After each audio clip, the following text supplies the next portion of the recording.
at the end of the day, it don't matter if Kamala is Indian as long as Trump is Trump.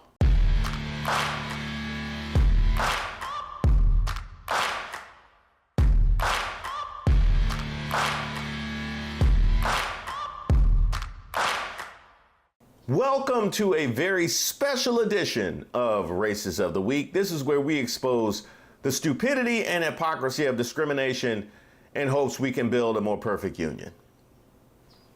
And also laugh. As usual, I would like to thank today's sponsor, Racism. And don't forget to like and subscribe to the page, and definitely leave me any possible suggestions for nominees in the comments. You can email me at reese@reesewaters.com. Also, by the way, we have our Racist of the Month compilation coming up this weekend, so be on the lookout for that.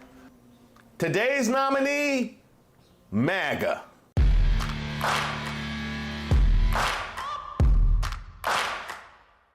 No sooner than Donald Trump doubled down on his Truth Social posts,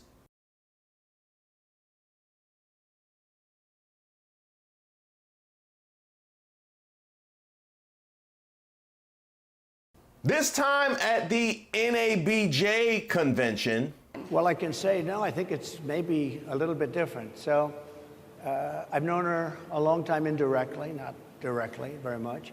And she was always of Indian heritage, and she was only promoting Indian heritage. I didn't know she was black until a number of years ago when she happened to turn black, and now she wants to be known as black. So I don't know, is she Indian or is she black? She has always identified as a black woman. She went to a historically black college. I respect either one, but she obviously doesn't, because she was Indian all the way, and then all of a sudden she made a turn and she became a black person. Just to be clear, sir, do you believe that I think somebody should look into that too when you continue in a very hostile, nasty tone. And he did it, by the way, while wearing blackface, which was kind of doubly foul. We ran through this with Kellyanne Conway. I don't know how you disrespect people with blackface. You should have a little bit more respect if you're going to adopt the complexion. Well, social media got flooded with Kamala is Indian posts.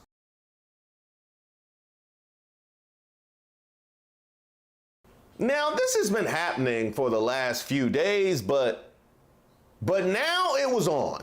They also said back then, and she campaigned on this, being the first Indian American senator elected to the Senate, although Pocahontas also had to run for her money. But, you know, she campaigned on being Indian American. Kamala Harris, Indian American.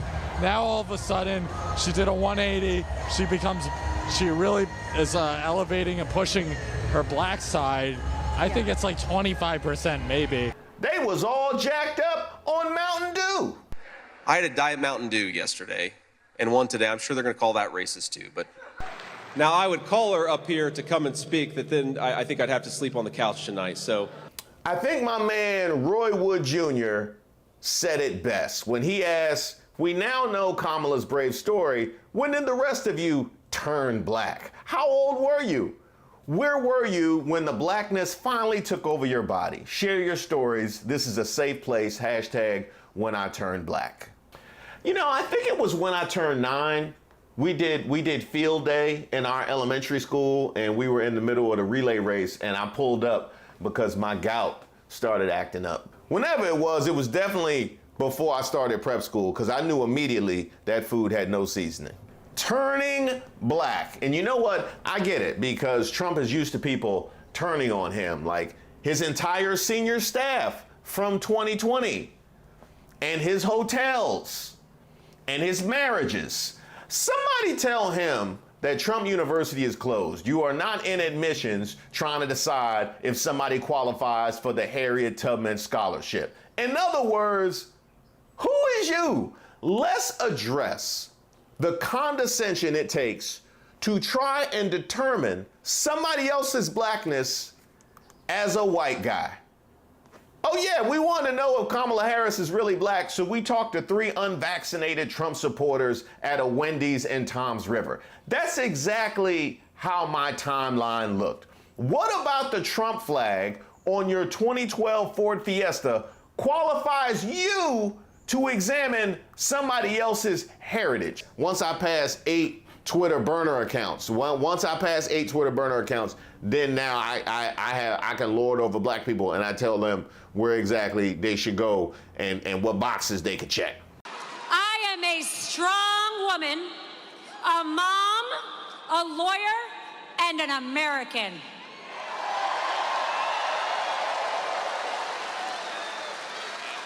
And unlike you, Kamala, I know who my roots are. I know where I come from. You're not even qualified to be a lawyer, but now you're a genealogist. How about the fact that no other group has the audacity to sit there and try and determine where other people can go and how they should identify? No other group tries that. But you know what? I think we should, because if that's what we're doing, if we up here just claiming and rejecting folks, we're gonna take Tina Marie. I want to take Tom Hanks, David Bowie, Adele. I'll take a James Carville, Prince Harry, Eminem, Paul Wall, Robert De Niro, and Al Pacino. Do they have to be alive? Betty White, Mr. Rogers, John Brown. Throw me who you claiming in the comments so you can go ahead and email me that as well. But you know, MAGA just absolutely took this and ran with it because they love nothing more than a reason to be racist.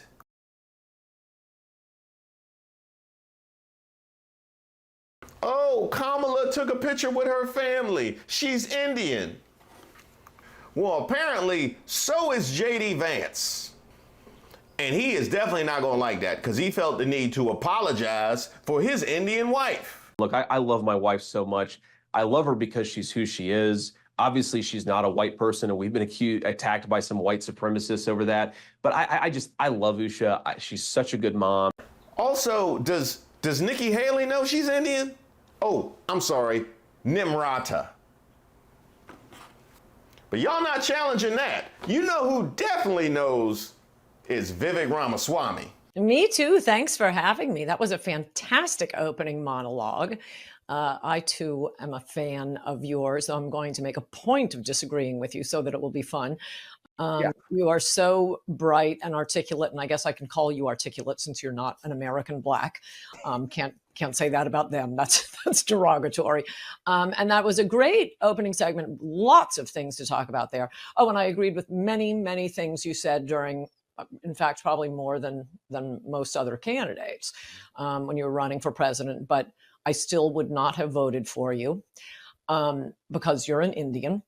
I'm starting to sense a theme here. This isn't so much about her being black. I think y'all just really got a problem with Indian people. Well, you know what? We know all about that, so she should feel right at home. And by the way, since we're talking about families, yours, Trump, is voting for Kamala Harris. I believe in policy over politics. Yeah. And without question, Kamala Harris's policies are what I get behind. So I will be voting for Kamala Harris. And if I'm asked, I will campaign for her without hesitation. Good. So you tell me what's more relevant, her 23andMe or the fact you can't get a vote from your own flesh in BLOOD. In fact, he went further and said you were a full-blown racist. I actually did a whole video about it.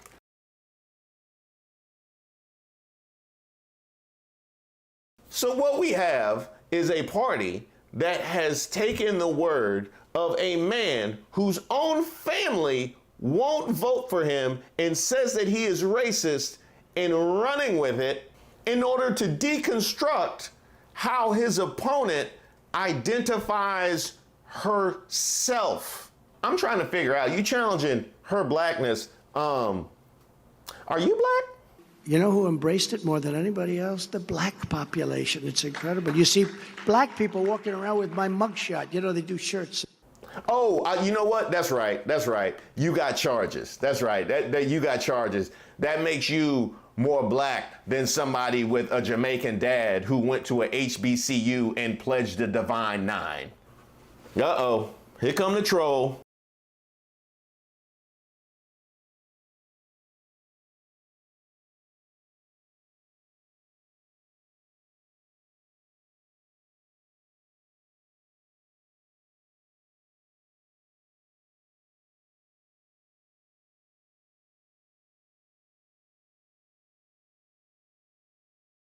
Laura Loomer, you can't even racism right. Look, if you're going to challenge her blackness, then you can't also use anti-black racism against her. Yeah, that doesn't work. Yeah, because you're saying she's Indian, but then you be using anti-black racism against, that doesn't make any sense. Hey, somebody fail her in racism. She can't racism right. She can't racism right. As far as who's Kamala, most of us wouldn't have gone in there and gone, who is Kamala Harris? Is she Indian? Well, she's Jamaican too. Not something I would have done, but he went in there and he peeled back the curtain. And a lot of times, I think early in her career, she identified as South Asian. That might have been effective in California. Now she is considered an African-American woman. You don't hear about that. She's not African-American technically because she has a Jamaican dad. I don't really distinguish about that stuff. Maybe other people do distinguish about that stuff. Barack Obama was mixed race. He identified as black. Okay, a lot of people that I know who are mixed race, sometimes they identify differently depending on the situation. And that's great. That's fine. Well, we know that's a whole lie. So let me get this straight. When you're determining in this country who can own land, who can vote, and not be human chattel for the Southern economic system, it's one drop. That's all that's needed. You just need one drop. But all of a sudden, you run for president, and it's what? It's up to your nastiest aunt on Facebook to decide exactly whether she's black or not.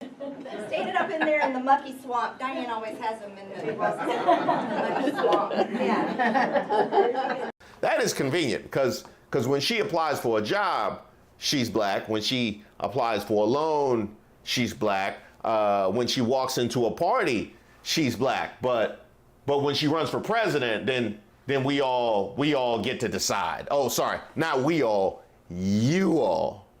And by the way, this goes for the black people online who are engaging in all of this. And by the way, I recognize not everybody with a black face on social media is actually a black person. Yeah, this right here is right-wing commentator Joey Manarino attacking Kamala Harris's blackness a literal week after he was caught online pretending to be a black woman.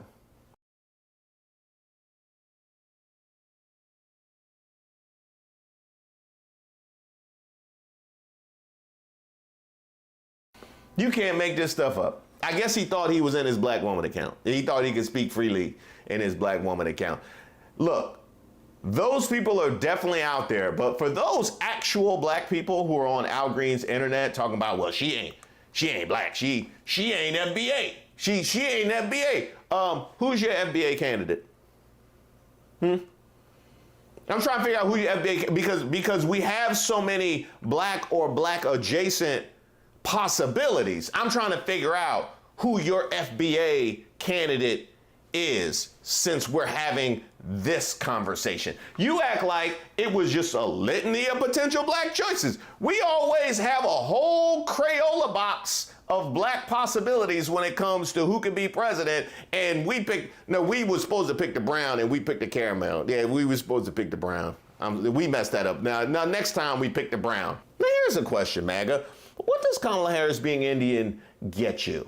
Like, exactly what is the there? What is the point of all of this? I can only guess that the idea is to try and create a wedge between Kamala Harris and the black constituency. However, in all but 2 elections in modern American history, or all of American history, there has never been a black candidate with an opportunity to actually win the presidency. So clearly, we're capable of voting for people that aren't black. So why even are we having this conversation? Now, at no point in this entire video have I actually defended Kamala Harris's blackness, because I'm not even going to dignify that. There's tons of receipts out there. You guys can look for that. I'm not dignifying their nonsense. Now, let me just cede this to you for the sake of this conversation. Let's assume that Kamala Harris is Indian. Let's assume she's 100% Indian. She's got no black in her whatsoever. Here's a question. Does Kamala Harris being Indian mean that Donald Trump didn't call Colin Kaepernick and NFL players that were protesting back in 2017 SOBs? Wouldn't you love to see one of these NFL owners, when somebody disrespects our flag, to say, get that son of a bitch off the field right now, out, he's fired. He's fired!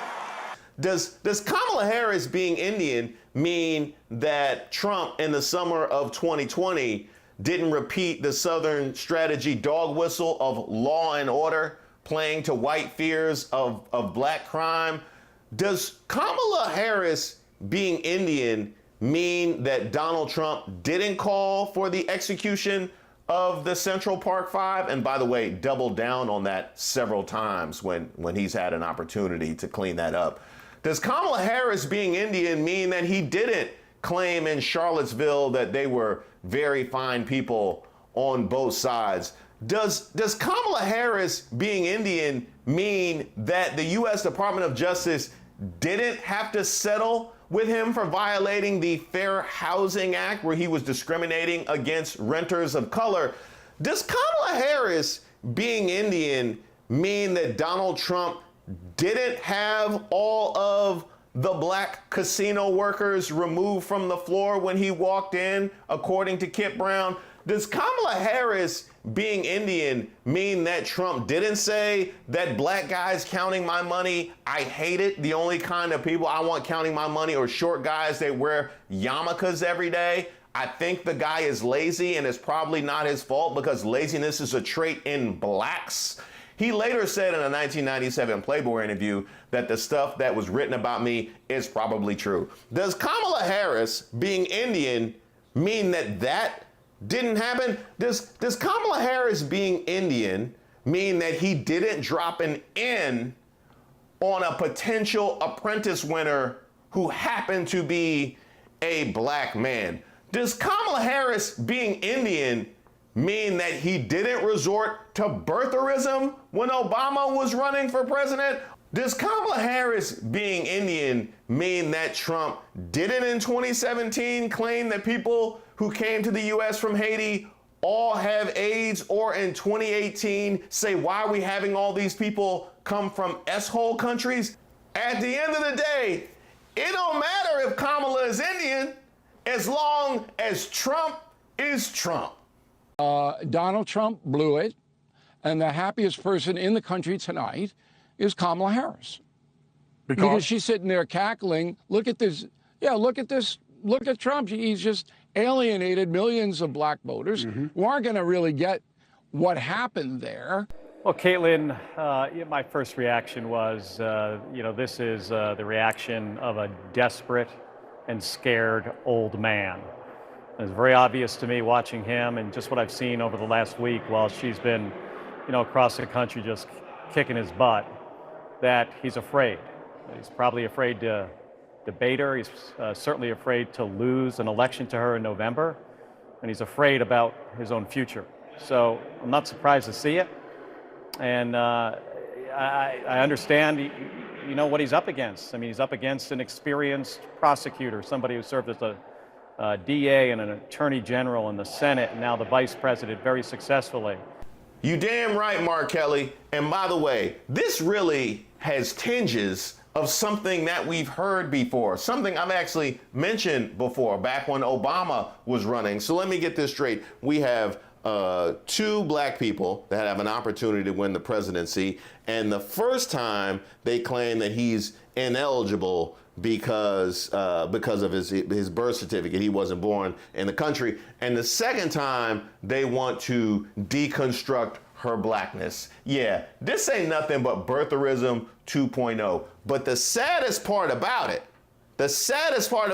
is, unlike birtherism, which would have disqualified him, not only does this not disqualify her, it's just stupid. So we have a level of desperation as much as we've seen this nonsense before, we have a level of desperation we've definitely never seen before. It's only getting crazier from here on out. Congratulations, MAGA, and especially your Lord and Savior, Donald Trump.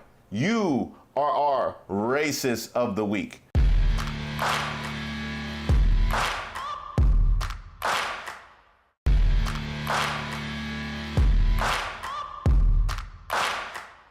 By the way, feel free to add any thoughts in the comments, or you can email me. Hey, MAGA. Yeah, let me holler at you for a second. Yeah, everybody left. Everybody gone. Hey, Byron Donald's family is Jamaican too.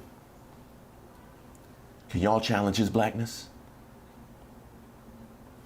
Yeah, we'll let you have him.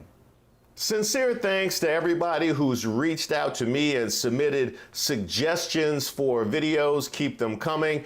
I take submissions for ideas for a video, suggestions for Racist of the Week. If you have something that just troubles you, or you just want to send me a note, because I love getting those notes, go ahead and shoot me an email at reesewaters.com. I also have a newsletter that I send out periodically, so you'll be receiving that as well. You can also sign up on my website, reesewaters.com.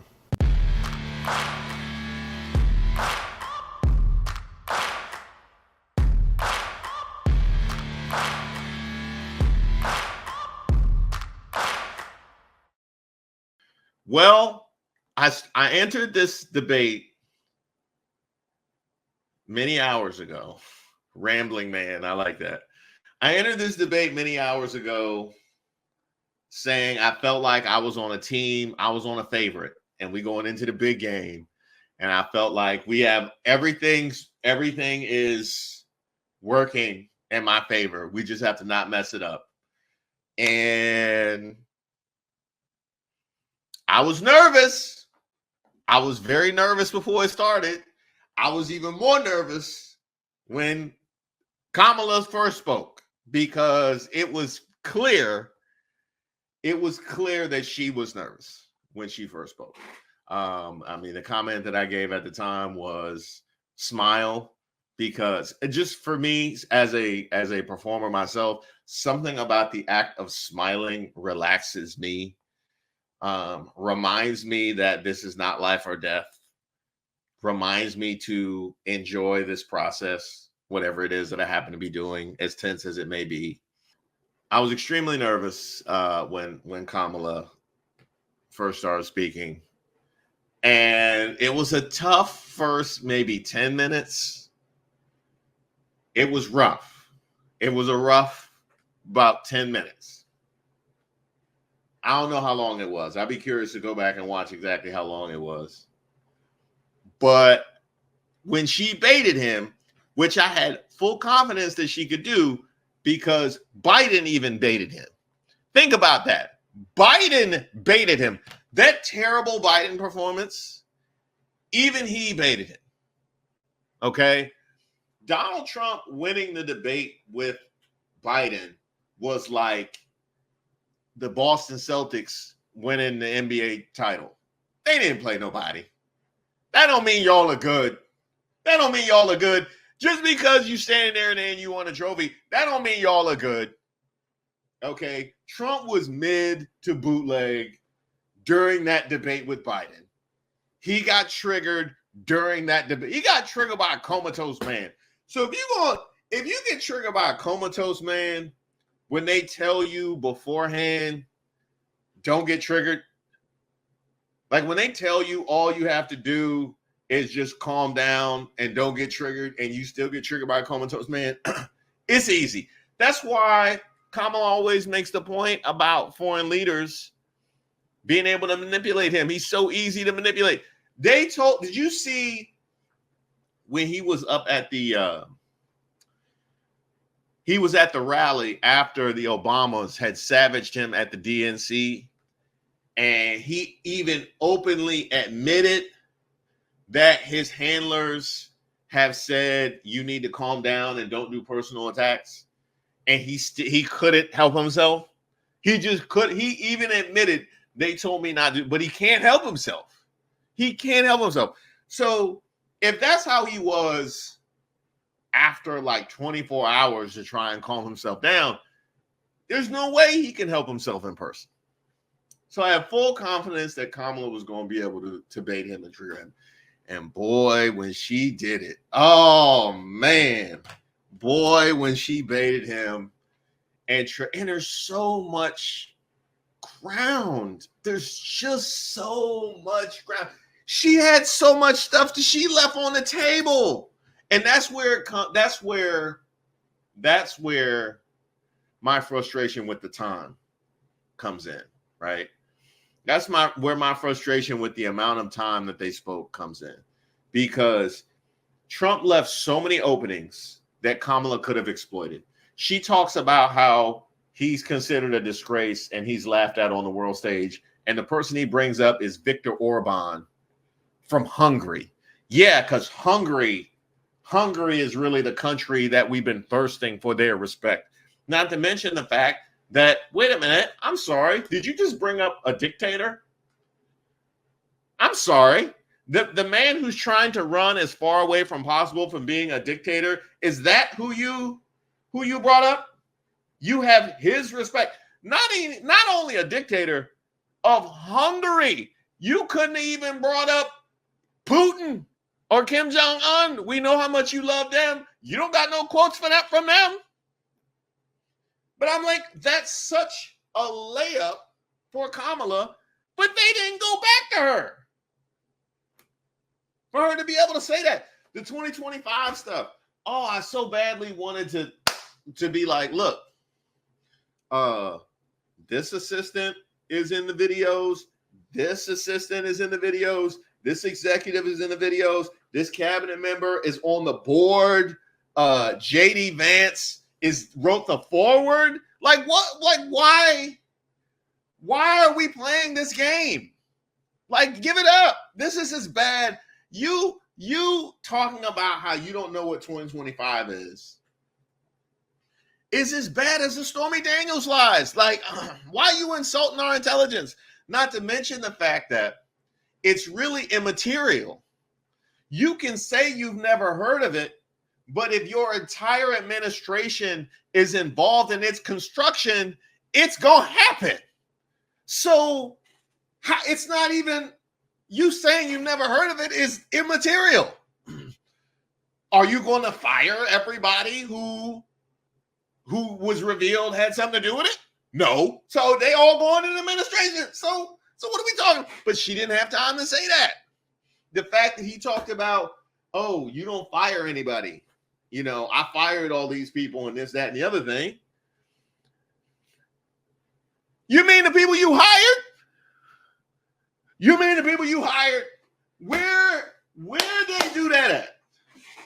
Where they do that at? Where do you get points for hiring badly and firing people? Like, where do they do that at? I'm like, that's where my frustration with time comes in, because so many openings were left. So many openings were left on the table.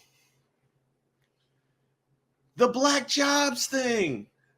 I'm like, when they went to Kamala about the race, and she said it goes all the way back to the 70s, just to give you an idea of how long this mofo been racist. We're going to go back to the 70s, right? Brought up Central Park 5.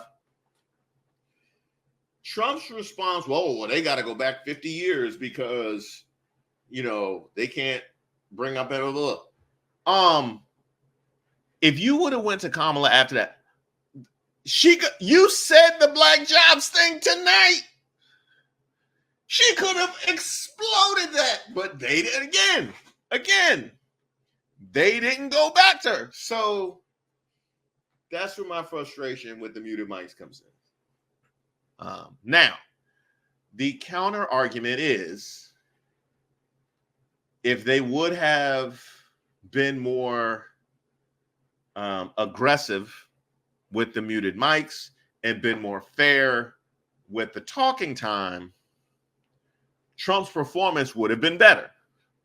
Because I think Kamala's performance could have gone through the roof with extra time Trump's performance would have been better by coming down because you would have saved him a lot of this meandering. I also think it's wild that there are multiple clips from this debate where Kamala was talking to Trump, okay, and he said something like, I'm speaking now, or whatever, you know, it's my turn, blah, blah, blah, blah, blah. Do you ever remember them keeping Trump's mic muted when he tried to talk?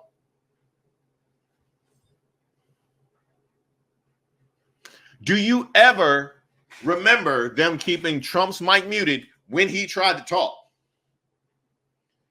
We have multiple instances of her unable to get in. But we have I can't think of any time where he was shut down when he tried to talk. To the point where, and this is the point that I made, right? When you interrupt Kamala Harris to transition to the next thing, and then he jumps in and filibusters, that is a colossal red flag. That looks so bad. And that happened multiple times. That looks so bad. You literally interrupted her to go to the next thing during her allotted time, right? To go to the next thing. And then he decides he wants to jump in and you bring his mic up.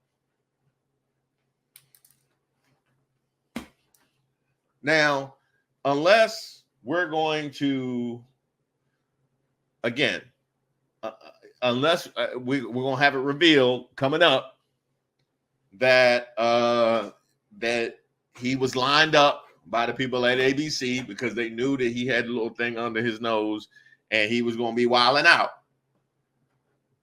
Short of that, I'm dubious.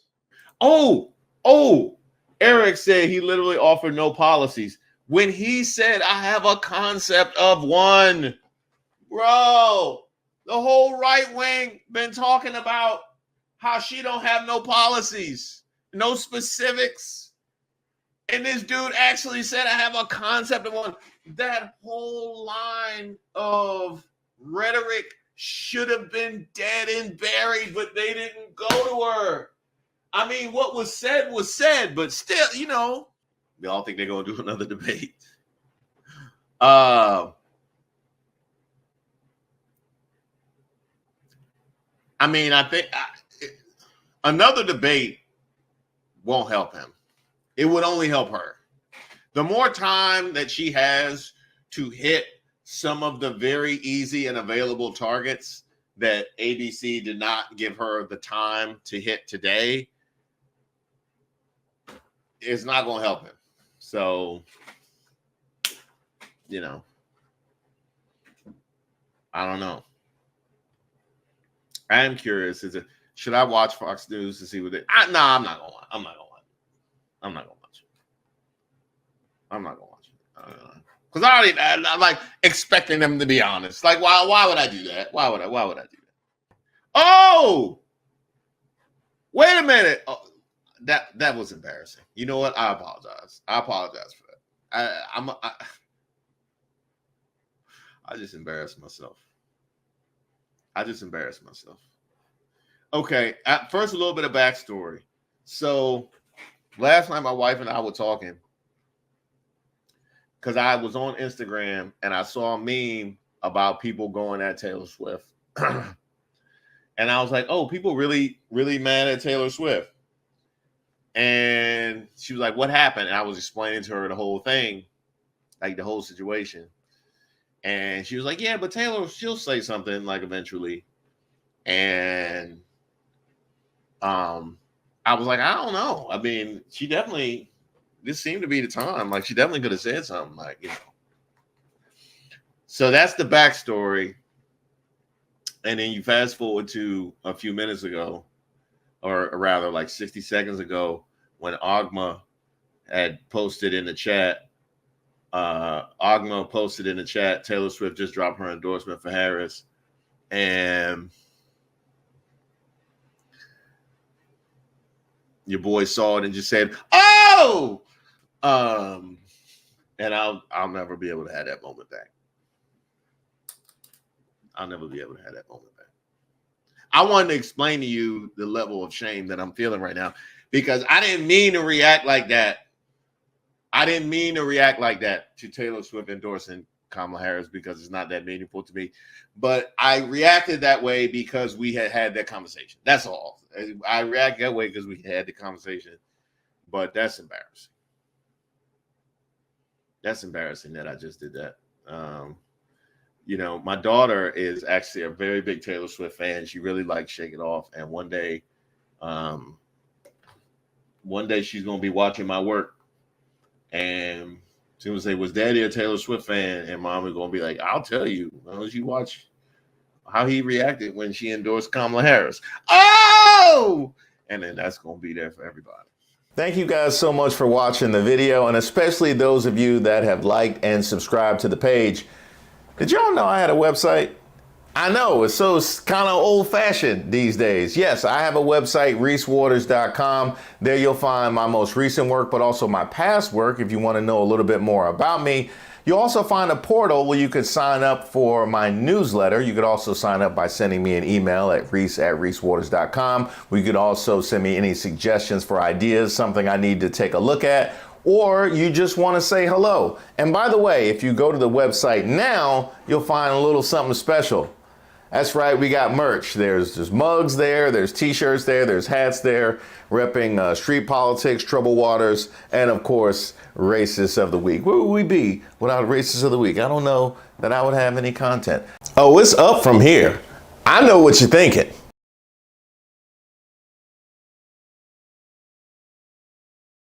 When you're down and out, and there seems no hope at all. But if you just believe, there's nowhere we can fall. Okay, maybe not all those combos have worked out.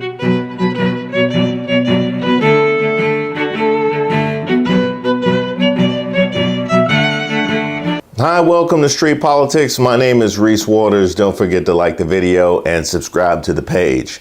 Now, have you ever thought about what it might look like if this President of the United States has committed? But when we start talking about things that look like evidence, they want to act like they blind. They don't know what this is. These are our national secrets. Looks like in the shitter to me. This looks like more evidence of our national secrets, say on a stage at Mar-a-Lago. When we're talking about somebody that's committed high crimes, it's at least indictments. Let's say 32 counts related to unauthorized retention of national security secrets, 7 counts related to obstructing the investigation, 3 false statements, 1 count of conspiracy to defraud the United States, falsifying business records, conspiracy to defraud the United States, 2 counts related to efforts to obstruct the vote certification proceedings, 1 count of conspiracy to violate civil rights, 23 counts related to forgery or false document statements, 8 counts related to soliciting, and I could go on because he's got 91 counts pending right now. But I will tell you what the president has been guilty of. He has unfortunately been guilty of loving his child unconditionally, and that is the only evidence that they have brought forward. And honestly, I hope and pray that my parents love me half as much as he loves his child. Until they find some evidence, we need to get back to the people's work, which means keeping this government open so that people don't go hungry in the streets of the United States. And I will yield. ever teamed up with this? He intends to surrender our fight against the climate crisis, and he intends to end the Affordable Care Act. You know what? If you want Donald Trump to win, then say that, otherwise I'm speaking. Oh, it's up from here. I know what you're thinking.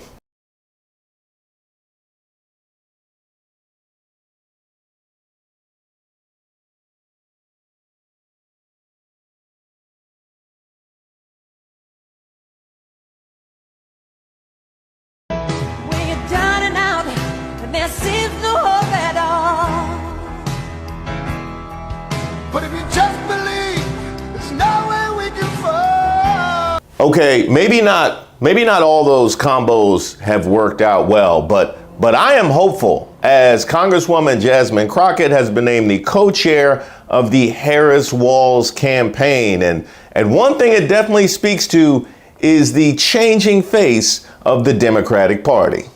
And for a long time, there's been this conversation about the old guard and the new guard and things like that. And so as we saw a changing of the guard with President Biden handing it off to Vice President Kamala Harris, I think what you also see is someone who also appreciates the younger guard, even younger than her, having a perspective. And, you know, while I was at DNC and had an opportunity to share a little bit about how our relationship started, most will probably start to assume that, you know, our relationship only grew from there, and that is true. Now, Crockett hit the ground running like she always does, absolutely ethering J.D. Vance for these comments. So many of the leaders of the left, and I hate to be so personal about this, but they're people without kids trying to brainwash the minds of our children. And that really disorients me and it really disturbs me. Randi Weingarten, who's the head of the most powerful teachers union in the country, she doesn't have a single child. If she wants to brainwash and destroy the minds of children, she should have some of her own and leave ours the hell alone. Go, get him. The guy is a weirdo. It's really quite simple, you know, and I thought that it was a really good point that was raised about those sisters that teach kids like me, because I actually went to Catholic middle school. So I absolutely know what that's like. And so I am curious to know what he thinks. But we also know that they have been pushing the Project 2025 agenda. And a lot of that agenda kind of has their own definition of what Christianity looks like and what Christian families look like and what we all should be doing. And I don't think that that's inclusive of Catholicism and the Muslim folk, as well as atheist folk, everybody else, even though we supposedly have this thing called freedom of religion in this country. Now, speaking of the changing face of the Democratic Party, it's not just the representatives, it's the constituency as well. They've been reaching out in states that were previously thought to be non-competitive that have all of a sudden become swing states, and bettering their communication and messaging to rural America and letting you know they're not like us.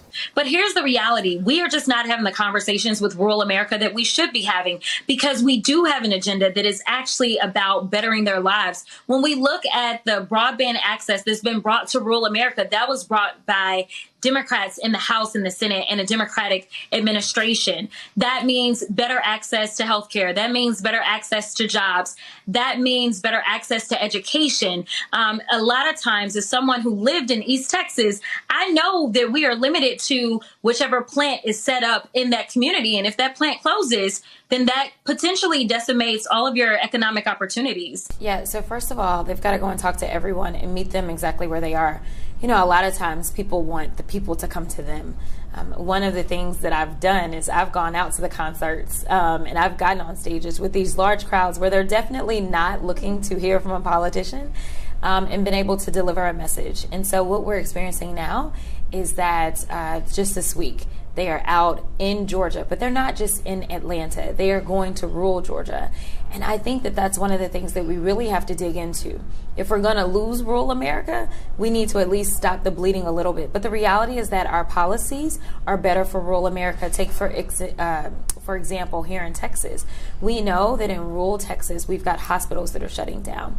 That's because the Republican-led House, Senate, and the governor refused to expand upon Medicaid, therefore depleting these hospitals of the resources that they need to stay open. Why is it that your life expectancy in rural Texas should be lessened than what it is in urban Texas? It is because of the policies that they're pushing forward with. In addition to the fact that we expanded upon things such as broadband. Broadband means that if you can't go into that doctor's office because you don't have as many doctors in rural Texas, guess what? Now you can hopefully access them on your cell phone.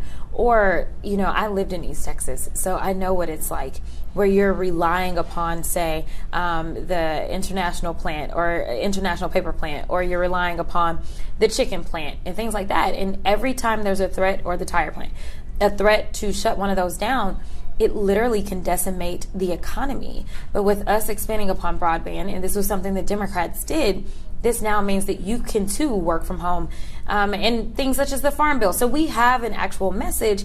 It's just a matter of we've not actually gone in to inform rural America of the fact that we are fighting for you. We don't just decide to get into office and govern only for a specific segment. We are the type of people that govern for all Americans. And I think that that's really going to be one of the big differences, is that they not only have the energy, but they are actually working for it. When we win in November, it will be because we fought and we earned the win, not because we sat back at Mar-a-Lago hoping that cameras would come to us.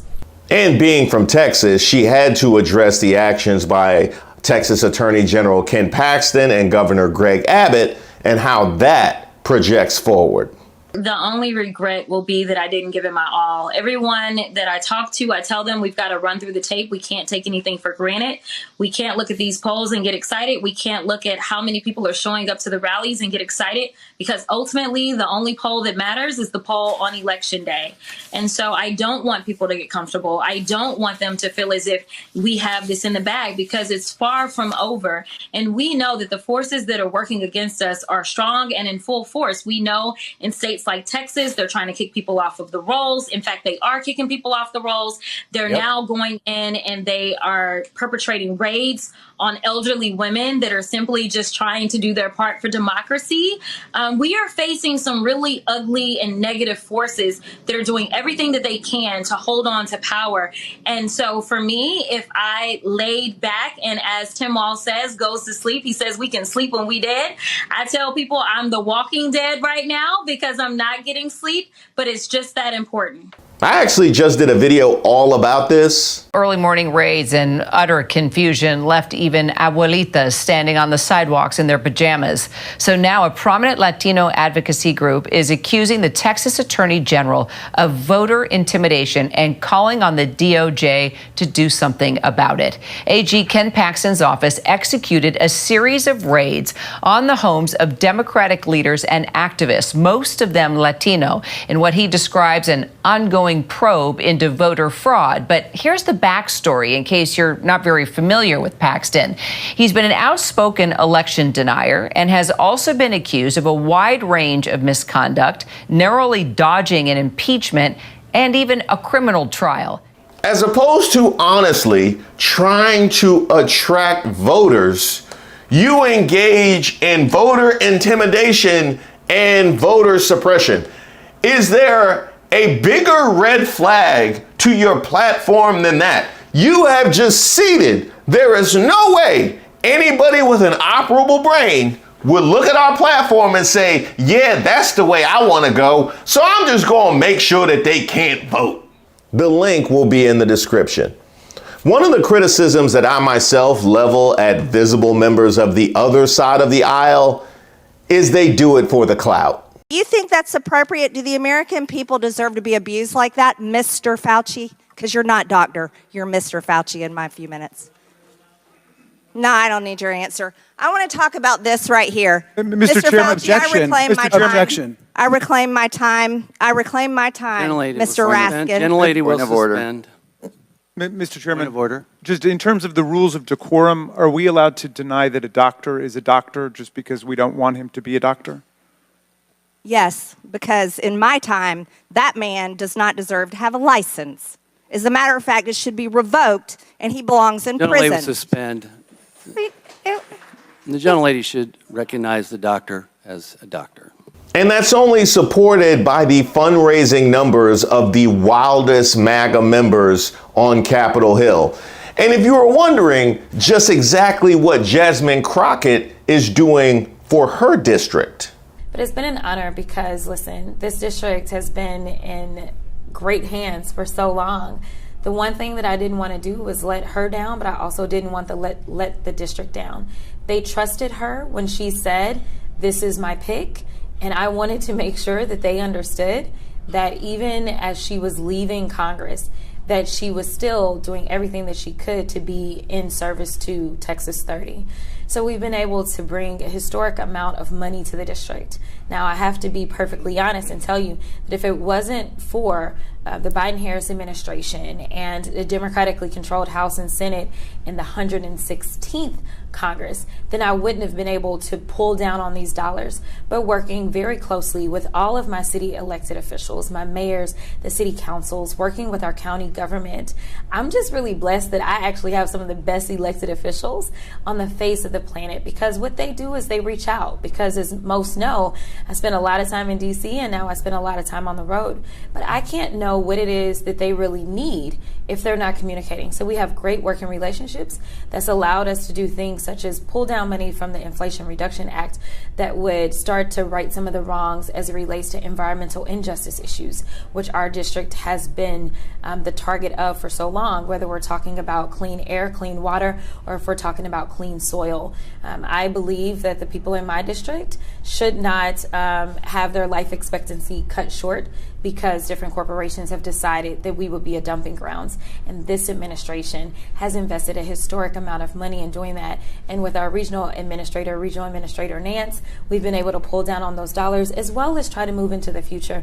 One of the last things that I did was there was about a $2 million investment that's being made right there in Cedar Hill. And this is to replace 10 school buses that are diesel with 10 clean, fully electric buses. So not only kind of correcting the wrongs, but also trying to look towards the future.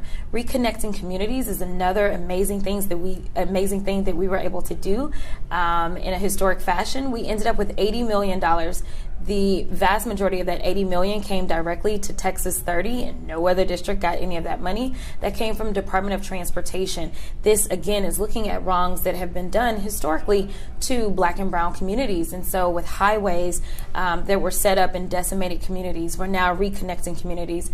And so it was amazing to have Secretary Pete Buttigieg come in. But that was one of the third largest grants that was given out in the entire country, and it came right here to Texas 30. The final thing that I'll say about something historic that we've been able to do is ARPA-H. And so as we saw what happened in COVID-19 and the fact that we were behind the gun instead of being ahead of it, this administration wants to make sure that we stay ahead of whatever threats are looming, bio or otherwise. And so there were 3 facilities that were authorized, multi-billion-dollar facilities.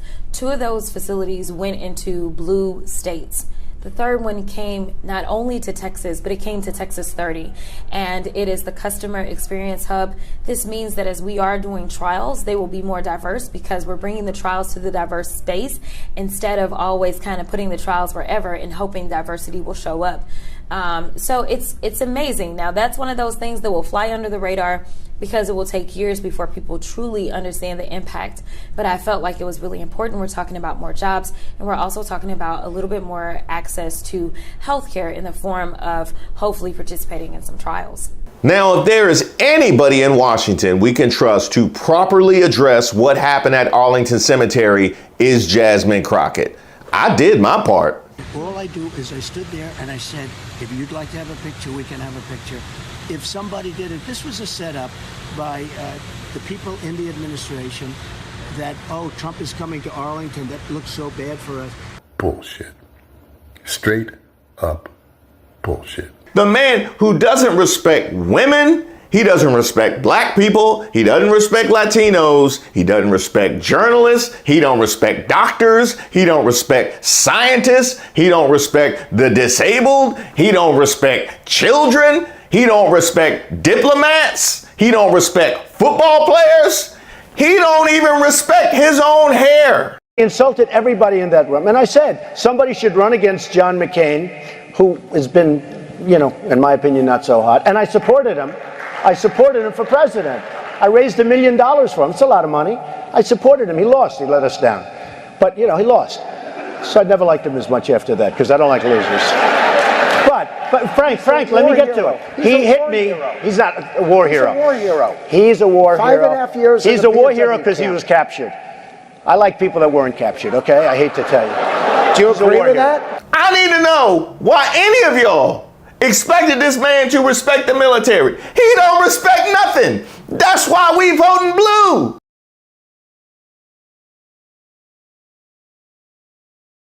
Now take us home. They're kind of doubling down on it, and they're saying that the worker at Arlington National Cemetery was having a mental like a mental health issue and sort of attacking that person? I'm curious your reaction.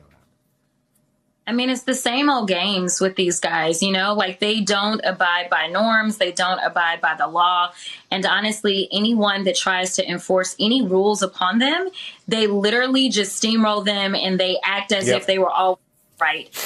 It's really unfortunate, especially when you have someone that is running to be the most powerful person in the world, to know that they literally just have no appreciation for basic norms. This is not the party of law and order. I think that we know that. That may have been who the Republicans used to be, but MAGA definitely is not that. It is absolutely wild to me that the answer to angering folks in the military by your lack of respect at Arlington Cemetery is to attack the workers at Arlington Cemetery. Like, that really speaks to just how invulnerable and invincible they feel. They don't feel subject to anybody's rules and regulations. They don't feel subject to anybody's standards of decorum. Oh, you think I offended the military? All right, I'm gonna offend the military. What I really appreciated about hearing from Congresswoman Crockett this particular time around is the fact that they are intentionally reaching out to everybody. If you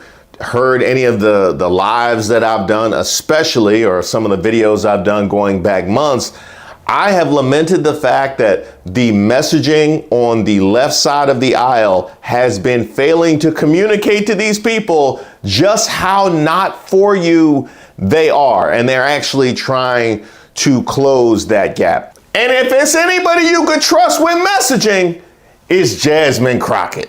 If someone on this committee then starts talking about somebody's bleach blonde, bad built butch body, the question before us is, will a vindictive, vile villain violate voters' vision?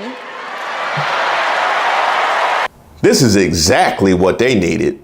Thank you guys so much for watching the video, and especially those of you that have liked and subscribed to the page. Did y'all know I had a website? I know, it's so kind of old-fashioned these days. Yes, I have a website, reesewaters.com. There you'll find my most recent work, but also my past work if you want to know a little bit more about me. You'll also find a portal where you could sign up for my newsletter. You could also sign up by sending me an email at reese@reesewaters.com. You could also send me any suggestions for ideas, something I need to take a look at, or you just want to say hello. And by the way, if you go to the website now, you'll find a little something special. That's right, we got merch. There's mugs there, there's t-shirts there, there's hats there, repping street politics, troubled waters, and of course, racists of the week. Where would we be without racists of the week? I don't know that I would have any content.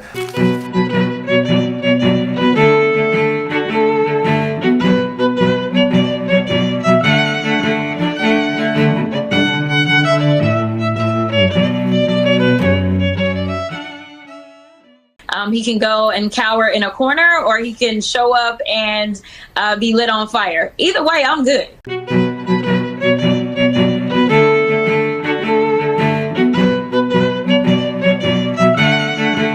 Welcome to Street Politics. My name is Reese Waters. Don't forget to like the video and subscribe to the page. For now, it looks like we're actually going to get a debate between Vice President Kamala Harris and Donald Trump. But do you think he's actually going to show up? Do you think Donald Trump shows up September 10th?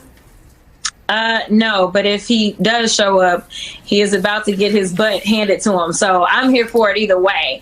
He can go and cower in a corner, or he can show up and be lit on fire. Either way, I'm good. I would tend to agree. I mean, we've all seen how Kamala handles her business in interrogation. Attorney General Barr, has the president or anyone at the White House ever asked or suggested that you open an investigation of anyone? I wouldn't. Yes or no? Could you repeat that question? I will repeat it. Yeah. Has the president or anyone at the White House ever asked or suggested that you open an investigation of anyone? Yes or no, please, sir? The president or anybody else? Seems you would remember something like that and be able to tell us. Yeah, but I'm trying to grapple with the word suggest. I mean, there have been discussions of matters out there that they have not asked me to open an investigation, but Perhaps they've suggested, I don't know. I wouldn't say suggest. hinted, I don't know. inferred. You don't know. Okay. In your March 24th summary, you wrote that, quote, after reviewing the special counsel's final report. But I will say that no one. Sir, I'm asking a question. Did you personally review all of the underlying evidence? No, we took and accepted. Did we accepted the Mr. statements- Rosenstein? No, we accepted the statements in the report as the factual record. We did not go underneath it to see whether or not they were accurate. We accepted it as accurate and made our. So you made our- accepted the report as the evidence? Yes. You did not question or look at the underlying evidence that supports the conclusions in the report? No. As the Attorney General of the United States, you run the United States Department of Justice.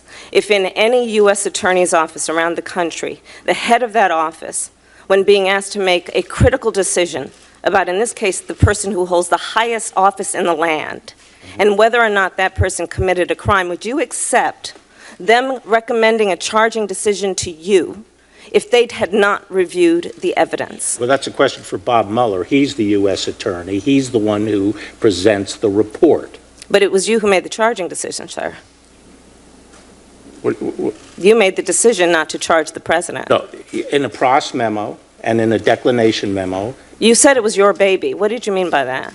Man, Bill Barr ain't never been the same. Wow, former AG Bill Barr, who let a lot of great people down by not investigating voter fraud in our country, has just endorsed me for president despite the fact that I called him weak, slow-moving, lethargic, gutless, and lazy. Based on the fact that I greatly appreciate his wholehearted endorsement, I am removing the word lethargic from my statement. Thank you, Bill. Yeah. It's classic Trump. In fact, I made a whole video about it, naming him the saddest man in America. But Alyssa Farah Griffin, who was Trump's communications director, posted yesterday and said that you were present at a moment when Trump suggested executing the person who leaked information that he went to the White House bunker when those George Floyd protests were happening outside the White House. Do you remember that? I remember him being very mad about that. I actually don't remember him saying executing, but I wouldn't dispute it. I mean, it doesn't sound. The president would lose his temper and say things like that. I doubt he would have actually carried it out. I don't. You doubt he would actually carried it out? You mean you're not sure? You're not sure? You doubt he would actually carry it out? Oh, I thought he was playing when he said that, but then I never saw Terry again. I got that one wrong. Yeah, I got that one wrong.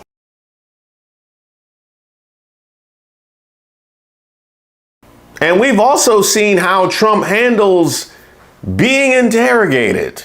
Met Ms. Carroll. You have since seen a photograph that shows you with Ms. Carroll on a receiving line. Along with a lot of other people. You have in front of you a black and white photograph that we've marked as DJT23. And I'm going to ask you, is this the photo that you were just referring to? I think so, yes. Okay. And do you recall when you first saw this photo? At some point during the process, I saw it. That's, I guess, her husband, John Johnson, who was an anchor for ABC. Nice guy, I thought. I mean, I don't know him, but I thought he was pretty good at what he did. I don't even know who the woman. Let's see. I don't know who. It's Marla.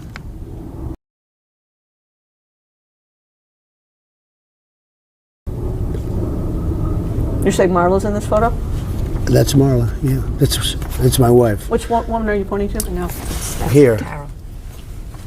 Oh, is that? The person you just pointed to was I E. Jean see. Carroll. Who is that? Who is this? Point, your wife. And the woman on the right is your then wife. I don't know. Ivana? This was the picture. Ivana. I assume that's John Johnson. Is that? That's Carroll. Because it's very blurry. If I was Trump, I would use this footage in divorce proceedings. Like I would use this in any of my cases with my ex-wives. Your Honor, I cannot distinguish one person from another. And no, it is not my fault that you caught us walking off that plane. I thought it was my wife. And apparently it hasn't gotten any better. You remember him confusing Kamala Harris with Melania, right? And I want you to listen to this. I saw a picture of her on Time magazine today. She looks like the most beautiful actress ever to live. It was a drawing. And actually, she looked very much like our great first lady, Melania.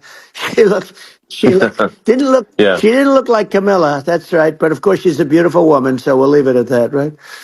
Okay, that's another pronunciation of her name, Camilla. Guys, what, like, what? Now, if we think this all the way through, are we about to get a flashback to the Trumps behind closed doors? He is unmistakably tied to Project 2025. 2025. How you know my phone lock code? Huh? Why you always going through my phone? What happened to trust in the relationship? The Harris campaign has appropriately taken the offensive on Donald Trump's half-stepping. But because they already know everything. They say, oh, Trump's, not doing the debate. That's the same thing they'll say now. I mean, right now I say, why should I do a debate? I'm leading in the polls. And everybody knows her, everybody knows me. But when I looked at the hostility of that, I said, why am I doing it? Let's do it with another network. Now, one thing she will need to do is to balance the toughness that she has evoked to try and diminish the sexism that comes with running for office as a woman, and balance that with the compassion that she has shown, given all of the many people in her life that have come out and spoken about it, which makes Jasmine Crockett actually a very unique person to speak to both of those qualities. A, because she has a personal relationship with Kamala Harris, but B, because she's also somebody that has shown incredible toughness. Thank you so much for that. Because honestly, if they would continue to say if or Hunter and we were playing a drinking game, I would be drunk by now. Because I promise you, they have not talked about the subject of this, which would be the president. But let me tell you something that was so disturbing as I walked in to this chamber today. As I prepared, I said, what is the crime? Because when you're talking about impeachment, you're talking about high crimes or misdemeanors. And I can't seem to find the crime. And honestly, no one has testified of what crime they believe the president of the United States has committed. But when we start talking about things that look like evidence, they want to act like they blind. They don't know what this is. These are our national secrets. Looks like in the shitter to me. But also revealed her compassion at the DNC, which, by the way, was something that I reacted to. In fact, I called it jarring, which, although it was, is something that I actually need to speak a little bit more to, because we need to give people the freedom to be three-dimensional. Yes, the person who's out here giving B6 the business is also the person that has the compassion to do right by the people in her jurisdiction. And in fact, beyond her jurisdiction. She spoke to that directly. When I first got to Congress, I wasn't sure I made the right decision. As I approached Vice President Harris for our official photo, she turned to me and asked, "What's wrong?" I immediately began crying. The most powerful woman in the world wiped my tears and listened.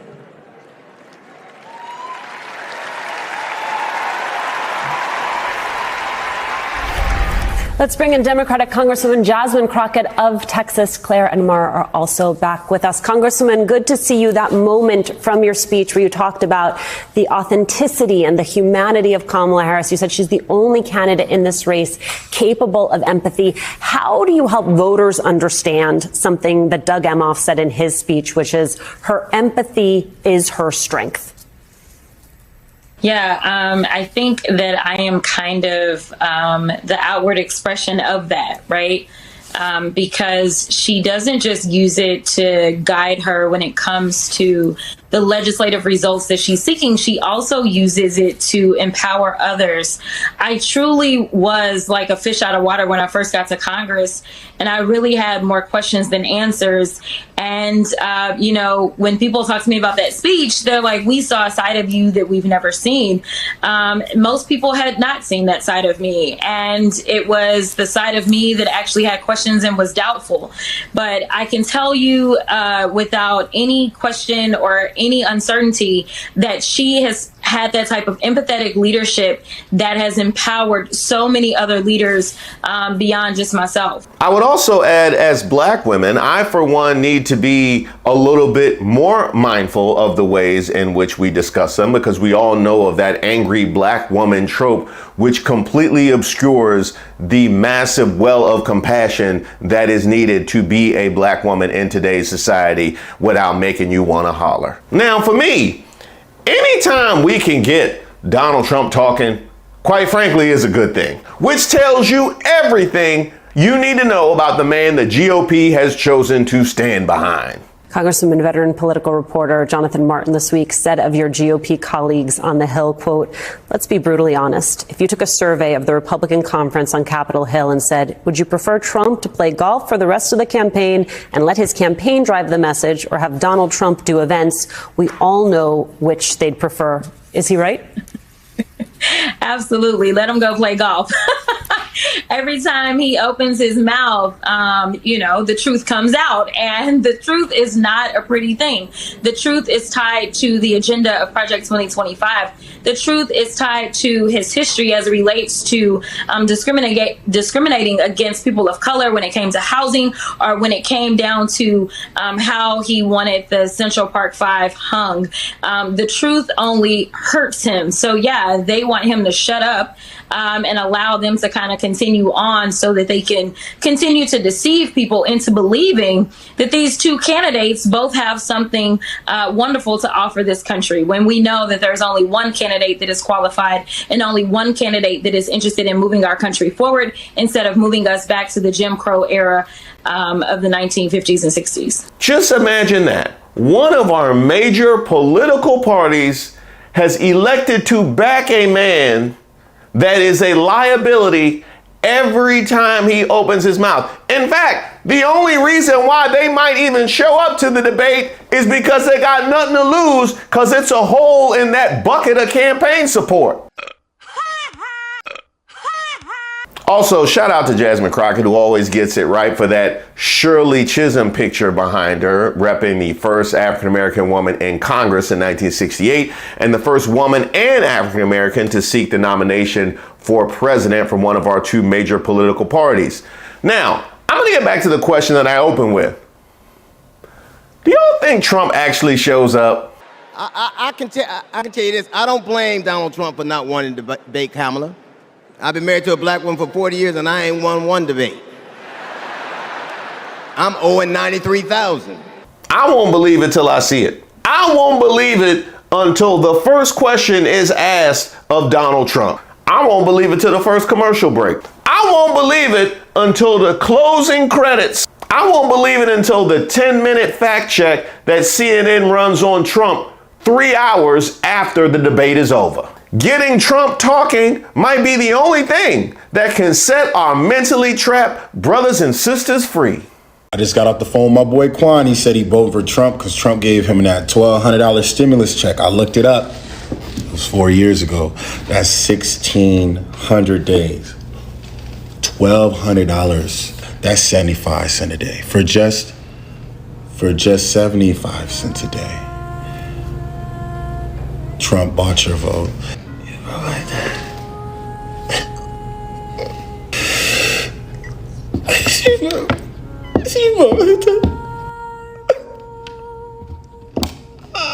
Tried to tell him it wasn't even Trump that gave us the checks. It was the Democrats in Congress. Trump fought it the whole way. He hung up the phone.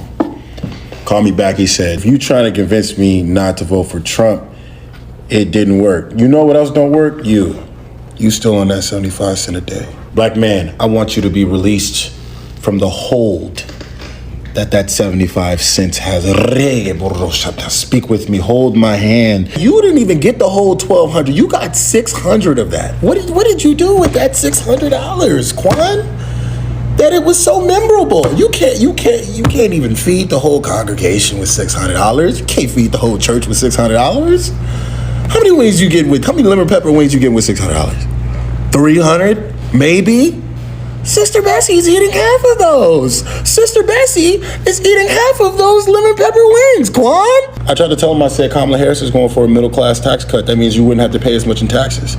He said, wait, which years do we have to pay taxes again? Is it the on year or the off year? I said, what? He said, you don't gotta pay taxes every year, do you? I really thought about it. I was like, damn, he's too far gone. But if that don't work, we moving on. You gotta know when to hold them, know when to fold them, know when to walk away, because you're a... Sincere thanks to everybody who's reached out to me and submitted suggestions for videos. Keep them coming. I take submissions for ideas for a video, suggestions for Racist of the Week. If you have something that just troubles you, or you just want to send me a note, because I love getting those notes, go ahead and shoot me an email at reese@reesewaters.com. I also have a newsletter that I send out periodically, so you'll be receiving that as well. You can also sign up on my website, reesewaters.com.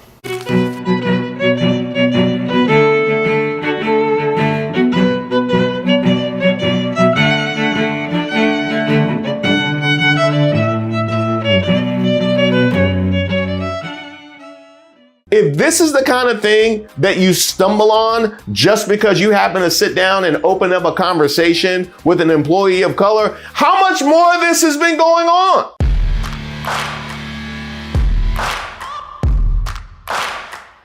Welcome to Racist of the Week. My name is Reese Waters, and this is where we expose the stupidity and hypocrisy of discrimination in hopes we can build a more perfect union.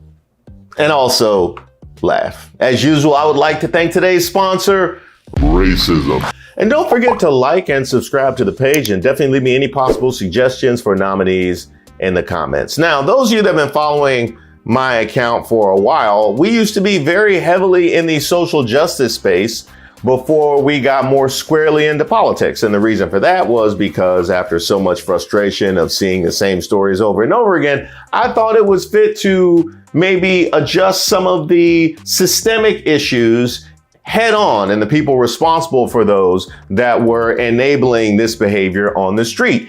And one of the things that I learned about black cops after seeing a number of incidents of brutality and mistreatment involving black police officers is that black cops are cops first, they are black second, and they are strip club patrons third.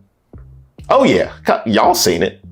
I'll be honest, I just finished watching We Own the City. Kind of weird what happened to Marlo, now that I think about it. But then I get stories like this. Today's nominee, the Hawaii Department of Law Enforcement.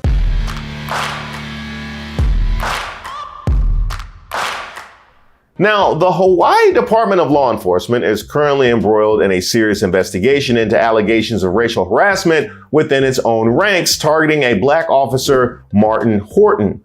The situation has resulted in the arrest of 4 sheriff's deputies, with an additional 9 officers placed on administrative leave pending further inquiry.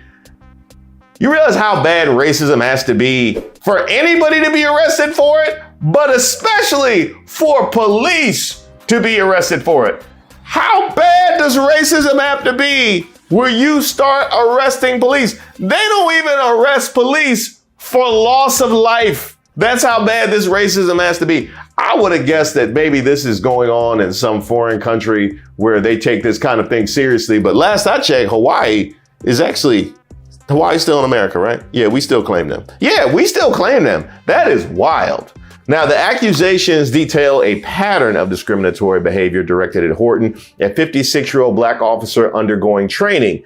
Incidents reportedly occurred during routine field exercises where Horton endured the racist abuse. So So they just started early. They just started during training. I guess that was to get him ready for the street. Is that what it is? We got to make sure he ready for the racist abuse he gonna get on the streets of Hawaii. Y'all have no idea how bad Oahu and Maui can get after dark. And it also makes me wonder where the other black officers were. I guess maybe they had gone through the same training and it had been normalized. The arrests included Deputy Sheriff William Keahi, who faces charges of reckless endangering and harassment, as well as Sergeants Eric Mitamura and Alvin Turla, both charged with racial misconduct-related harassment. Deputy Sheriff William Gary also faced harassment charges in connection with the same incidents, and this also triggered a broader examination into the department's organizational culture and practices, with the Criminal Investigations Division spearheading efforts to uncover any systemic issues. Any systemic issues? These are the people that are enforcing the laws on the streets. If this is how they're treating one of their own, I'm guessing it's some systemic issues.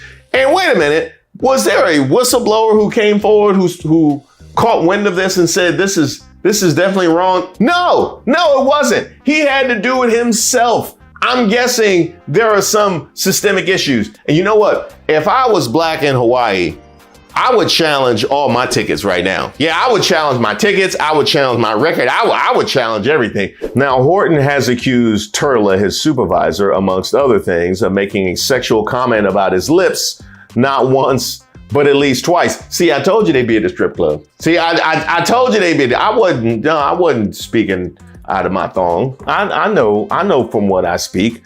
Horton reported the disrespect to Sergeant Mitamura, whose response shocked him even more, saying his comment was, "You're nothing, you're no one."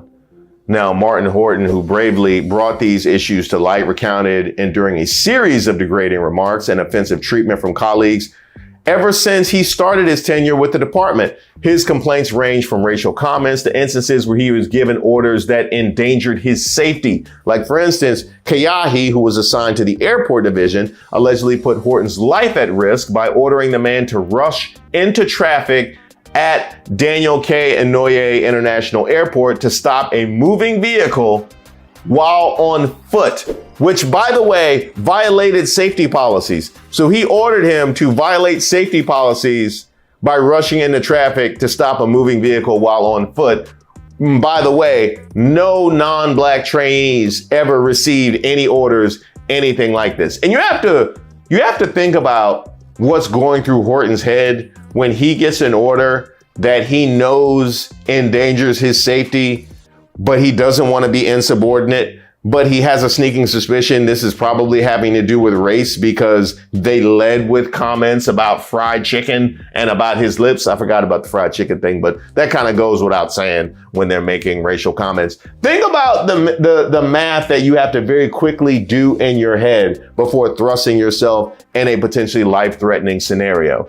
Now, despite the emotional toll and concerns about potential retaliation against him and his family, Horton remains resolute that speaking out was necessary to address the misconduct. And you know what? I absolutely commend him because we have seen just how apprehensive officers have been about blowing the whistle on one another, even when circumstances affect them and their own safety. The department's swift response, including the arrest and placement of officers on leave, represents a significant step forwards towards addressing the broader issue of workplace harassment and discrimination, and I applaud them for that. However, challenges remain in ensuring a safe and inclusive environment for all officers, particularly those from marginalized backgrounds. And we see this at play with pilots, right?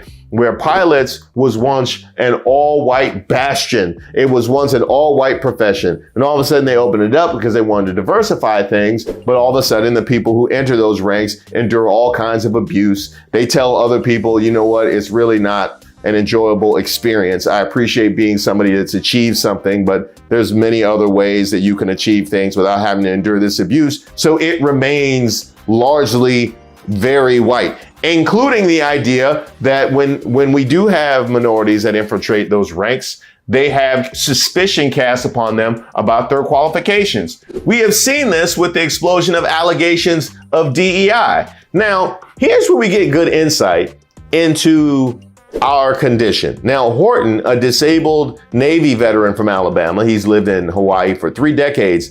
Get this, he remained silent until the Criminal Investigations Division interviewed him about his experience so far at the Capitol. So this all came out because of an interview just about his experiences, which means he didn't think it was necessary to say anything because it had been so normalized, and they had no idea. If this is the kind of thing that you stumble on just because you happen to sit down and open up a conversation with an employee of color, how much more of this has been going on? Horton said he was actually surprised by the intensity of the department's response, which has put him at odds with fellow officers, with Horton's family living in fear of retaliation. Horton is currently being provided extra protection for he and his family. Now, once again, I would like to place you in his situation. So he endured all of this abuse. He's asked about his experiences, and he feels comfortable enough to be honest with them about his experiences and about the abuse that he endured that had been completely normalized, which nobody saw fit to blow the whistle on up until this point. Once he does that, they take swift action. Now he has to be concerned about the safety of himself and his family. And for what? For the crime of enduring the abuse and being honest about it. That is the experience that we have in 2024. He now has to be concerned about his family for being the victim of abuse. That is where we're at with our police departments across the country. Congratulations, Hawaii Department of Law Enforcement. You are our Racist of the Week. In fact, I should actually name these officers because the Department of Law Enforcement was actually the one that blew the whistle. So I am going to congratulate Deputy Sheriff William Keahi, Sergeants Eric Mitamura, Alvin Turla, and Deputy Sheriff William Gary. That also goes for everybody else that was placed on administrative leave and anybody else they might not have gotten to who just saw not fit to say anything. Congratulations, you are our Racist of the Week. As always, if you have somebody you would like to nominate, go ahead and leave it in the comments. You can email me at reese.waters@gmail.com. I may not get to all of your comments, but I do always get to my emails. So feel free to email me if you have any suggestions for possible nominees or if you have any thoughts on this particular story. And be sure to subscribe to the page to make sure you get notified when the next video drops.